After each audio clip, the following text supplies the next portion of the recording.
So in this lecture, we're discussing risk management.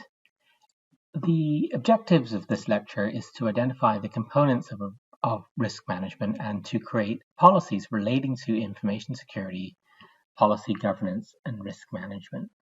So risk is an extremely important concept for business because it frames the probability of loss.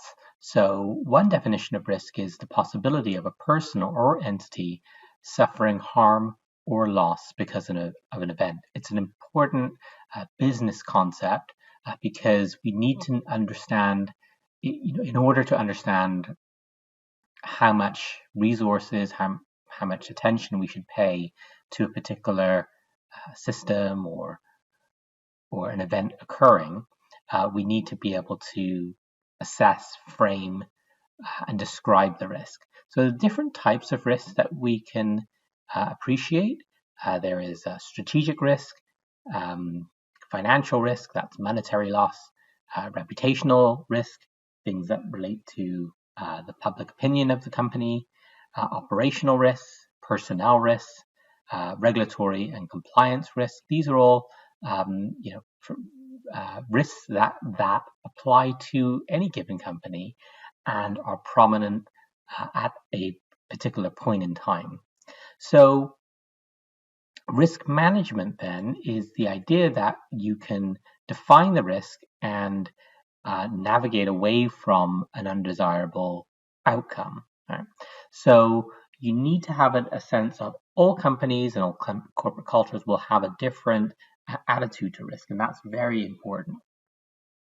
So understanding your risk tolerance is something that you need to get a handle of because it's not necessarily well articulated sometimes. And so you need to understand the scope of the risk. So a way of thinking about this is determining, what happens if the organization fails to take this risk in account when undertaking its business operation.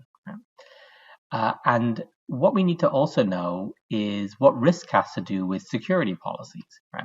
You may have a great deal of concern about a particular fault occurring, and because it affects your work, but that may not be true for another business unit. Right? So your risk appetite is actually quite significant, and it will vary within a corporate culture actually. So a way of in this class we need to think about what might be a process by which organizations can frame risk, assess risk, respond to risk once it's determined, and then monitor risk on an ongoing basis. Now, part of this process is trying to get a sense of what are the assumptions, right? What are the assumptions about the likelihood of occurrence? Right? Are there any constraints? Right? Are there constraints around monitoring or risk response? Do we have a sense of the level or type or acceptable vulnerability? It's quite important actually, because many times people will create fear mongering, and you need to get a sense of whether or not the risk is real or not.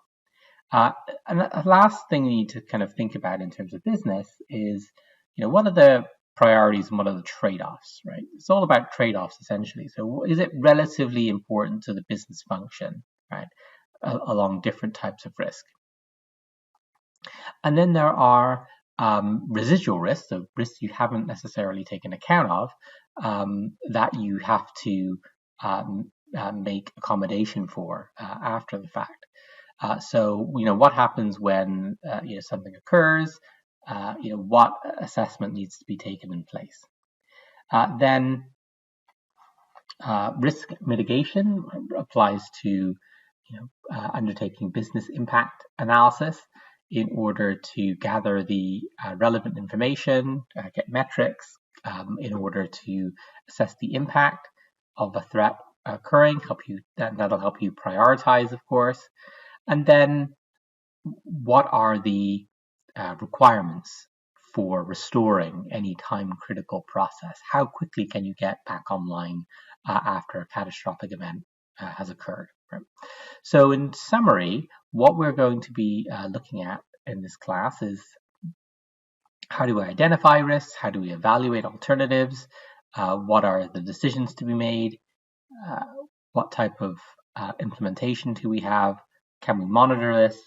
And how do we continuously update our risk management profile for our information security resources? That's it for this class, and I'll see you next time.